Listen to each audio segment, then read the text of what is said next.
PYQ സീരീസിൽ ഇന്നത്തെ question.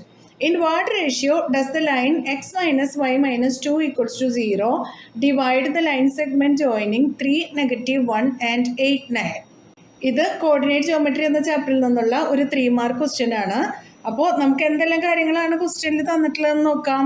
ഒരു ലൈൻ സെഗ്മെന്റ് AB, അതിലെ ഒരു പോയിന്റ് B എന്ന പോയിന്റ് ലൈൻ സെഗ്മെന്റ് ABയെ ഏത് റേഷ്യോയിലാണ് ഡിവൈഡ് ചെയ്തിട്ടുള്ളത് അതാണ് കണ്ടുപിടിക്കേണ്ടത്.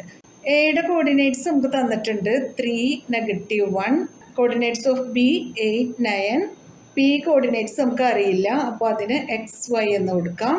പിന്നെ റേഷ്യോ നമുക്ക് അറിയാത്തത് കൊണ്ട് K1 എന്ന് കൊടുക്കാം. ഇനി കെയുടെ വാല്യൂ കണ്ടുപിടിച്ച് കഴിഞ്ഞാൽ നമുക്ക് റേഷ്യോ എന്താണെന്ന് മനസ്സിലാവും.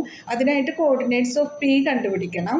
സെക്ഷൻ ഫോർമുല യൂസ് ചെയ്തിട്ട് value of X and Y കണ്ടുപിടിക്കാൻ പറ്റും. Given coordinates of A X1 Y1 is 3, -1. Coordinates of B